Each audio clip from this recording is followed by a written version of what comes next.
तो हेलो नमस्कार दोस्तों, जैसा कि आज मैं आपको बताने जा रहा हूं कि एमटीएस एग्ज़ाम में कौन-कौन से डॉक्यूमेंट ज़्यादा इम्पोर्टेंट होते हैं।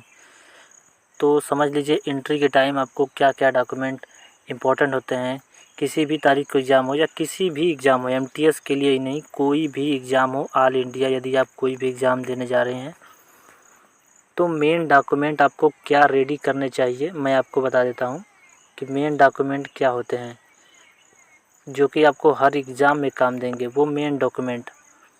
तो सबसे पहले मेन डॉक्यूमेंट मैं आपको बता देता हूँ। मेन डॉक्यूमेंट में होता क्या है दोस्तों, एक आपका पासपोर्ट साइज़ फ़ोटो, एक अपना पासपोर्ट साइज़ आप फ़ोटो ले लीजिए। फ़ोटो लेने के बाद आपका सिंपल सा आधार कार्ड ले लीजिए। आधार कार्ड आपका हर जगह मान्य है। एक पासपोर्ट साइज़ फ़ोटो, एक आधार कार्ड, और ध्यान रहे कि आधार कार्ड में डेट ऑफ बर्थ वगैरह मिसिंग ना हो। फ़ोटो आपका वही हो जो आपका रियल चेहरा हो। 6 मंथ के अंदर में आप यदि फ़ोटो क्लिक करवाए हैं तो अच्छी बात है। बस डॉक्यूमेंट में यही 2 इम्पोर्टेंट होते हैं। एक अपना पासपोर्ट साइज़ फ़ोटो, जैसे कि कोई भी सिंपल सा पासपोर्ट साइज़ फ़ोटो ले लेंगे, और एक आधार कार्ड। बस मेन डॉक्यूमेंट मैं यही दो दोस्तों आपको बताने के लिए तो कि क्लियरली आप यहाँ पर अपना फ़ोटो ज़रूर लेकर जाइएगा। और फ़ोटो, आधार कार्ड बहुत इम्पोर्टेंट होता है एंट्री के टाइम। एंट्री लेने के अंदर होता क्या-क्या है, आपको मैं पूरा प्रोसेस बता देता हूँ।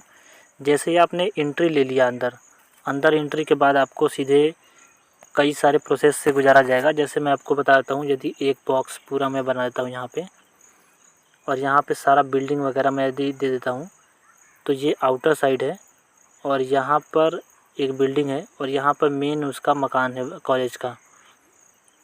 तो आपको सबसे पहले एंट्री में ही रोक लिया जाएगा। जैसे ही आप यहाँ से एंट्री लेंगे तो यहाँ पर आपका कॉर्नर में बैग वगैरह जमा होगा। 20 रुपये लेते हैं या 10 रुपये कहीं-कहीं लेते हैं बैग जमा करने के लिए। तो आपका यहाँ पर बैग देने के बाद आपका सिर्फ केवल आधार कार्ड आपको लेना है।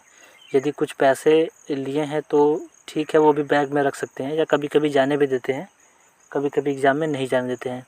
तो सारा आपको ये सब बैग में रख लेना है, और बैग में रखने के बाद आपको जैसे ही यहाँ पर एंट्री के लिए फिर जमा करने के बाद आगे प्रोसेस के लिए आपको भेज दिया जाएगा। तो आप एंट्री में आपका एक बंदा वहाँ पे खड़ा रहेगा जो आपका पूरा वेरिफिकेशन आधार कार्ड वगैरह चेक करेगा। तो आधार कार्ड से डेट ऑफ बर्थ आपका मैच करेगा तो फिर आपको अंदर एंट्री मिल जाएगी। तो अंदर एंट्री ग्राउंड से आप जाएंगे जैसे ही रूम में, तो फिर अंदर जाने के बाद आपका फिंगरप्रिंट वेरिफिकेशन होगा। उसके बाद मेन गेट पे ही, उससे पहले ही, फिंगर वेरिफिकेशन से पहले ही आपका पूरा बॉडी स्कैन होगा कि कहीं आपने कोई यंत्र तो नहीं लिया है, इलेक्ट्रिक यंत्र, या कोई आपने मोबाइल वगैरह तो नहीं न लिया है। तो ऐसे सारे वहाँ पे चेक होते हैं पूरा। तो अंदर जाने के बाद आपका फिंगरप्रिंट वेरिफिकेशन होगा। फिंगरप्रिंट वेरिफिकेशन और वहाँ पे एक फ़ोटो क्लिक करके आपको अंदर भेज दिया जाएगा। तो जैसे ही आप एंट्री लेके अंदर जाएंगे, वहाँ पे लाइब्रेरी की तरह बहुत सारे डेस्क रहेंगे, जैसे एक कंपनी में भी होता है। कंप्यूटर पर काम करने वाले आदमी बैठे रहते हैं, वहाँ पे छोटा-छोटा सीट रहेगा, एक छोटा-छोटा कॉर्नर में कई सारे रहेंगे। तो वहाँ पे सिंपल से आपको बिठा दिया जाएगा, और एग्ज़ाम जैसे ही स्टार्ट होगा तो आप एग्ज़ाम देने लगेंगे। तो डॉक्यूमेंट में मेन आपको यही दोस्तों लेकर जाना है, एक पासपोर्ट साइज़ फ़ोटो और एक आधार कार्ड। बस ये 2 ले लीजिए, आपका पूरा एग्ज़ाम कंप्लीट हो जाएगा। तो यही थी मेन जानकारी, क्योंकि यदि आप ऐसा नहीं करते हैं तो शायद आपको एग्ज़ाम देने से वंचित रहना पड़ जाए। तो ये इम्पोर्टेंट है आधार कार्ड। यदि आपके पास और कोई डॉक्यूमेंट है, आधार कार्ड में यदि कोई इश्यू है तो और कोई डॉक्यूमेंट है तो वो डॉक्यूमेंट आधार से ले जाए, जैसे कि पैन कार्ड, डीएल हो गया, ड्राइवरी लाइसेंस, ये सब अगर है ईटीसी तो अच्छी बात है, लेकिन मेन आधार कार्ड होना चाहिए आपके पास।